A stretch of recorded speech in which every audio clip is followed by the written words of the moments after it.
Okay, it appears that in order to take out the F1 bridge, we have to remove this entire center console.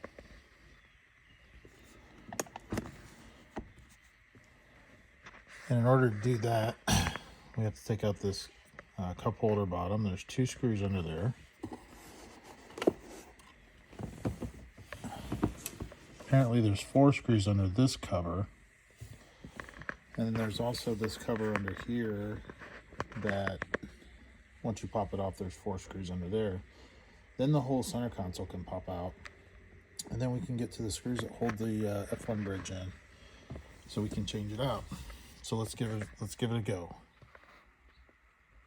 There's the screws for the center cup. There's the 4 screws for the back area. They look like they're 8 millimeters. So I'm gonna give that a try. Let's see if that's correct. So this thing fought me quite a bit. This is the coin tray, I guess you call it, which fits under here, under the F1 bridge. These little release tabs were came off pretty easy, but these back ones, the tabs actually came out with the mount, so I'm gonna have to push those back in first before I pop this back in.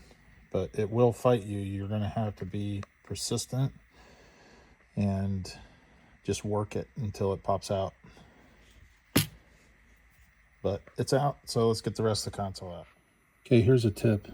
This is the USB plug inside the console. The best way to get this out, the only way to get it out really, is to pull it, just to pop it out, and then take that connector off. That way you can get the console out. There's about 4 other plugs as well, so make sure you get them all back in. Okay, here's the bottom side of the console after I got it flipped over. And if you look here, we need to remove these 2 screws. And then up front, you take these 2 screws out, here and here, and that'll release our F1 bridge. You have to feed the wires down through there to pull the bridge off, and then we can swap it out.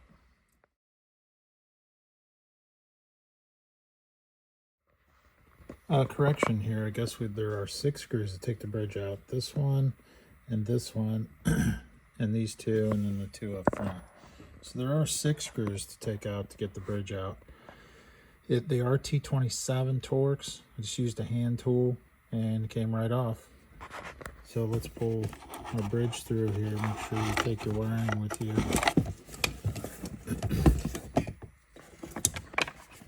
And there's the bridge. So now we have to swap out this top cover. So we have to take the bridge apart here. Looks like there's more Torx, maybe? Yeah. Or nope, those are regular Phillips. So we're gonna get this apart, put the carbon piece on top, screw it back down. We have to move our buttons over, and then we'll start putting it back together. All right, here's the F1 bridge split in 2 pieces. All we need to do is take these 2 screws here out and that 1 screw there. So it appears that maybe I took this apart. I didn't need to. If I'd had a tool to reach underneath and take these screws out, I may have been able to just pull the top bridge off without taking the whole console out. But you live and you learn. So now I'm going to transfer these pieces over to the carbon top and we'll put it back together. All right, it's all assembled. Let's get it put back in. All right, we're back together. Wow, what an improvement. I definitely prefer the carbon F1 bridge over the steel one. This was took about 2 hours to do this job. It's not that difficult, but it is somewhat taxing. So you may want to try the right angle bit driver and take the 3 screws out just to pull the bridge out itself. That might be the easier way to go. I don't know. It was pretty easy once we got the center console out, which is 6 bolts. Actually, it's 10 bolts, 8 millimeter bolts. you're able to unplug the 5 items that need to be unplugged. There's 5 plugs. Then you can flip the center console over, take out the 6 T27 Torx screws to remove the bridge. And then there's several small Phillips heads to move over your buttons, your hazard switch, and the bottom cover. And then you just reassemble. It's not that bad. This unit came from MA Carbon, and now I'm going to send my cores back in so they can make the next set. They do charge you a deposit, so you might want to send in the old pieces. But I changed out this piece and this piece with the Ferrari emblem on it, and I think it looks a lot better. There are a couple pieces that they also offer, which is this center boost gauge. You can get that replaced with carbon. I chose not to. I did ask them about maybe doing the ring around the radio, which is an option from Ferrari, and he said that the dash is really difficult to pull out. I think it can be done, but so I may consider it.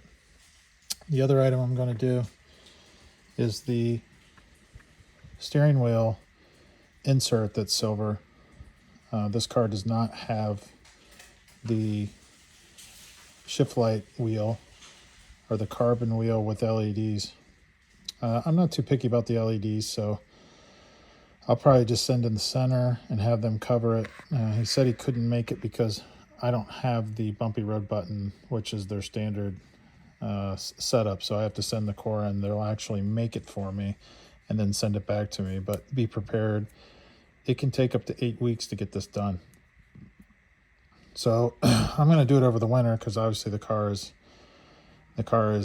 put up for the winter here in Ohio. So I'm going to send it in over the winter, and then I'll send it to you when I make a video of it when it's put back in.